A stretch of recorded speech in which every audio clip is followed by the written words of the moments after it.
ଆଜିକା ଦୁନିଆରେ ଆମେ କେହି କାହା ସହିତ ସମାନ ନୁହନ୍ତି। ଆମର ଛୋଟ ଛୋଟ ତ୍ରୁଟି ପାଇଁ ନିଜକୁ ଆମେ ଅକର୍ମଣ୍ୟ ଭାବିଥାଉ। କିନ୍ତୁ କ'ଣ ହେବ ଯଦି ଆପଣ ଜାଣିବେ ଯେ ଆପଣଙ୍କର ସେହି ତ୍ରୁଟି ବାସ୍ତବରେ ଏକ ମହାନ ଉଦ୍ଦେଶ୍ୟ ପୂରଣ କରିପାରେ। ଏହି କାହାଣୀଟି ହେଉଛି ଗୋଟିଏ ପଠାମାଟିଆ ଏବଂ ତାର ସରଳ ମାଲିକଙ୍କ ବିଷୟରେ। ସେହି ପଠାମାଟିଆଟି ନିଜକୁ ଅପୂର୍ଣ୍ଣ ଓ ଲଜ୍ଜିତ ମନେ କରୁଥିଲା, କାରଣ ତାର ଅଦା ପାଣି ରାସ୍ତାରେ ଝରି ଯାଉଥିଲା। ଆସ ଶୁଣିବା ଏହି ପଠାମାଟିଆର ରହସ୍ୟ। ଏହି ପଠାମାଟିଆ କିପରି ଆପଣଙ୍କ ଜୀବନ ବଦଳାଇବାରେ ସାହାଯ୍ୟ କରିବ। ଏହି ପ୍ରେରଣାଦାୟକ କାହାଣୀଟିକୁ ଶେଷ ପର୍ଯ୍ୟନ୍ତ ନିଶ୍ଚୟ ଦେଖନ୍ତୁ ଏବଂ ଭିଡ଼ିଓଟି ଭଲ ଲାଗିଲେ ଲାଇକ୍ଟେ ନିଶ୍ଚୟ କରନ୍ତୁ। ବହୁତ ଦିନ ତଳେ ଗୋଟିଏ ଛୋଟ ଗାଁରେ ଜଣେ ଚାଷୀ ରହୁଥିଲା। ପ୍ରତିଦିନ ସେ ଭୋର ସକାଳୁ ଉଠି ଦୂରରେ ଥିବା ଗୋଟିଏ କୂଅକୁ ସେ 2ଟି ମାଠିଆ ନେଇ ପାଣି ଆଣିବା ପାଇଁ ଯାଉଥିଲା। ସେଗୁଡ଼ିକୁ ଏକ କାଉଡ଼ିର 2 ମୁଣ୍ଡରେ ବାନ୍ଧି କାନ୍ଧରେ ବୋହି ଆଣୁଥିଲା। ସେ 2ଟି ପାତ୍ର ମଧ୍ୟରୁ ଗୋଟିଏ ମାଠିଆ ସମାନ ଥିଲା, ଅନ୍ୟ ମାଠିଆଟି ଗୋଟିଏ ପାର୍ଶ୍ୱରେ ଟିକେ ଫାଟି ଯାଇଥିଲା। ସେ ଫାଟିଥିବା ଯୋଗୁଁ ଘରେ ଚାଷୀ ପହଞ୍ଚିବା ପୂର୍ବରୁ ପ୍ରତିଦିନ ଅଦା ପାଣି ବାହାରି ଯାଉଥିଲା। ସମାନ ଥିବା ମାଠିଆ ନିଜ ଉପରେ ଗର୍ବ କରୁଥିଲା ଏବଂ ପ୍ରତିଦିନ ପଠାମାଟିଆକୁ ଥଟ୍ଟା କରୁଥିଲା। ଦିନେ ସକାଳେ ସମାନ ମାଠିଆଟି ପଠାମାଟିଆକୁ କହିଲା, ତୁମେ ନିଜକୁ ଦେଖ, ତୁମେ କିଛି କାମକୁ ଆସୁନ। ଆମେ ଘରେ ପହଞ୍ଚିବା ପୂର୍ବରୁ ତୁମର ଅଦା ପାଣି ବାହାରି ଯାଉଛି। ପଠାମାଟିଆଟି ନିଜ ଦୁଃଖକୁ ମନ ଭିତରେ ରଖି କିଛି ଉତ୍ତର ନ ଦେଇ ଚୁପ୍ ରହିଲା। ଧୀରେ ଧୀରେ ସେ ପଠାମାଟିଆ ନିଜକୁ ଅକର୍ମଣ୍ୟ ଭାବିବାକୁ ଲାଗିଲା।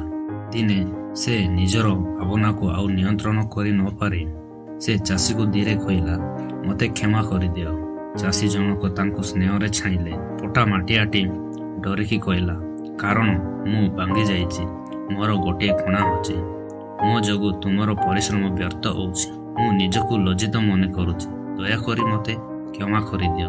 ଚାଷୀ ଜଣକ କହିଲେ, ଚିନ୍ତା କର ନାହିଁ, ଆସନ୍ତାକାଲି ମୁଁ ତୁମକୁ କିଛି ଦେଖେଇବି ଏବଂ ତାପରେ ତୁମେ କହିବ ଯେ କେବେ ହେଲେ ନିଜକୁ ଅକର୍ମଣ୍ୟ ଭାବିବ ନାହିଁ। ଚାଷୀ ଜଣକ ସବୁଦିନ ପରି 2ଟି ମାଠିଆ ନେଇ ପାଣି ଆଣିବାକୁ ଗଲା।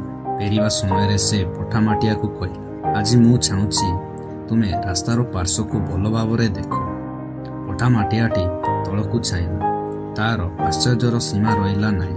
ରାସ୍ତାର ଏକ ପାର୍ଶ୍ୱରେ ସୁନ୍ଦର ଫୁଲ ଗୁଡ଼ାଏ ଫୁଟିଥିଲା। ଲାଲ, ହଳଦିଆ ଏବଂ ଗୋଲାପୀ ଫୁଲଗୁଡ଼ିକ ସକାଳର ପବନରେ ଧୀରେ ଧୀରେ ହଲୁଥିଲା।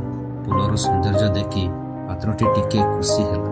କିନ୍ତୁ ଯେତେବେଳେ ସେମାନେ ଘରେ ପହଞ୍ଚିଲେ ସେ ପୁଣି ଦେଖିଲା ଯେ ଅଦା ପାଣି ଚାଲିଯାଇଛି। ସେ ଦୁଃଖରେ କହିଲା, ମୁଁ ତୁମ ପାଇଁ ପୁଣି ଥରେ ପୂର୍ଣ୍ଣ ପାଣି ଆଣିପାରିଲି ନାହିଁ। ଚାଷୀ ଜଣକ ହସିଲେ ଏବଂ କହିଲେ, ନା ମୋର ବନ୍ଧୁ, ତୁମେ ଏପର୍ଯ୍ୟନ୍ତ ବୁଝିପାରିନା।